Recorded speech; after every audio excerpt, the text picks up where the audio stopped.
ونصلی علی رسولہ الکریم اما بعد فاعوذ باللہ من الشیطان الرجیم بسم اللہ الرحمن الرحیم۔ آج ہم بات کرتے ہیں کہ تحقیق کا درست طریقہ کیا ہے۔ اگر تحقیق درست طریقے پر نہ کی جائے تو یقیناً وہ ایک گمراہی کا سبب بن سکتی ہے۔ تحقیق درست طریقے پر کی جائے اس کے بعد ہی حقائق تک پہنچنا ممکن ہوتا ہے۔ تحقیق کا مطلب ہوتا ہے طلب حق، اور جو محقق ہوتا ہے اس کی حیثیت ایک جج کی طرح ہوتی ہے۔ جج اس طرح نہیں کرتا کہ پہلے سے کوئی فیصلہ متعین کر دے پھر وہ جانبدار ہو کر فیصلہ سنائے، بلکہ جج کے اوپر یہ لازم ہوتا ہے کہ وہ غیر جانبدار ہو کر معاملات کو دیکھے، معاملات کے تمام ممکنہ گوشوں پر نظر رکھے اور جس طرف دلائل میں وزن ہو اس کے مطابق غیر جانبدار ہو کر فیصلہ سنائے۔ اسی طرح محقق کے اوپر یہ لازم ہے کہ دلائل کو دیکھ کر پھر فیصلہ متعین کرے۔ ایسا نہ ہو کہ پہلے ایک نظریہ قائم کر لے، پھر دلائل کو تلاش کرے، پھر دلائل کو ڈھونڈے اور دلائل کو کھینچ کر اپنے فیصلے اپنے موقف کی طرف لے کر آئے، بلکہ دلائل کو دیکھ کر فیصلہ متعین کرے اور موقف اختیار کرے۔ یعنی دلائل کو کھینچ کر اپنے فیصلے کی طرف نہیں لانا ہے، بلکہ اپنے فیصلے کو دلائل کے تابع بنانا ہے۔ عموماً یہ جو تحقیق ہوتی ہے وہ اس طرح کے مسائل میں ہوتی ہے جہاں نظری اختلاف ہوتا ہے، جہاں رائے کا اختلاف ہوتا ہے، دین کے باب سے ہوں یا دیگر مسائل سے ہوں۔ اگر دین اسلام کے بارے میں ہے تو کچھ تو وہ بنیادی اور بیسیکلی مسائل ہیں جو بالکل منصوص علیہ ہیں، جن میں ایک مسلمان کو بغیر تحقیق کے قرآن و سنت سے بالکل وہ واضح ہوتے ہیں اور ان پر من و عن ان کو تسلیم کرنا ہوتا ہے۔ لیکن بعض وہ مسائل ہوتے ہیں جن پر تحقیق کے بعد ہی ہم کسی نتیجے پر پہنچتے ہیں۔ یعنی کسی بھی مسئلے کے جائز یا ناجائز کے بارے میں اگر ہمیں معلوم کرنا ہو، کوئی ایسا مسئلہ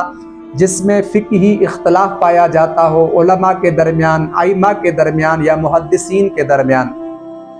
تو وہاں پر جب بھی ہم تحقیق کریں تو پہلے سے فیصلہ متعین نہ کریں، پہلے سے کوئی موقف اختیار نہ کریں، بلکہ ہم دیکھیں کتابوں میں ائمہ کے نزدیک، علماء کے نزدیک اس کے بارے میں کیا صورت ہے، اس کے بارے میں کیا دلائل ہیں، اور ان تمام تر دلائل پر نظر رکھنے کے بعد پھر اس کے بعد ہم ایک موقف کو اختیار کریں جس جانب بھی دلائل مضبوط ہوں۔ ایسا نہیں ہو کہ پہلے ہم ایک موقف اختیار کر لیں۔ مثال کے طور پر ایک مسئلہ ہے جو اس دور میں پیش آیا، مثال کے طور پر کہ انجیکشن سے روزہ ٹوٹتا ہے یا نہیں ٹوٹتا۔ اب اس مسئلے میں فقہی اختلاف ہے، علماء کے درمیان، فقہاء کے درمیان اختلاف ہے، چونکہ یہ اجتہادی مسئلہ ہے۔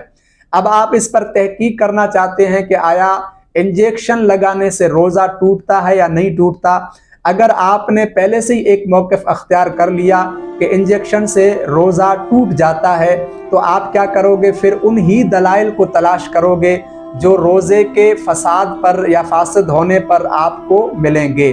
لیکن آپ پہلے سے موقف اختیار کیے بغیر آپ دلائل کے جانبین کو دیکھیں، تمام علماء کے اقوال اور تمام علماء کے دلائل اس بارے میں دیکھیں کہ کس طرف دلائل میں وزن زیادہ ہے، اس کے بعد ہی آپ موقف اختیار کریں، اسی وقت آپ ایک نتیجے پر پہنچ سکتے ہیں۔ قرآن مجید میں اللہ تعالیٰ فرماتا ہے کہ لا تخف ما لیس لک بہ علم، کہ جب چیز کے بارے میں، کسی بھی چیز کے بارے میں علم نہ ہو تو موقف اختیار نہ کیا جائے، وہاں ٹھہرا نہ جائے، کہ کوئی توقف نہ کیا جائے کہ اس بارے میں میرا فلاں موقف ہے جب ہمیں اس بارے میں علم ہی نہیں ہے۔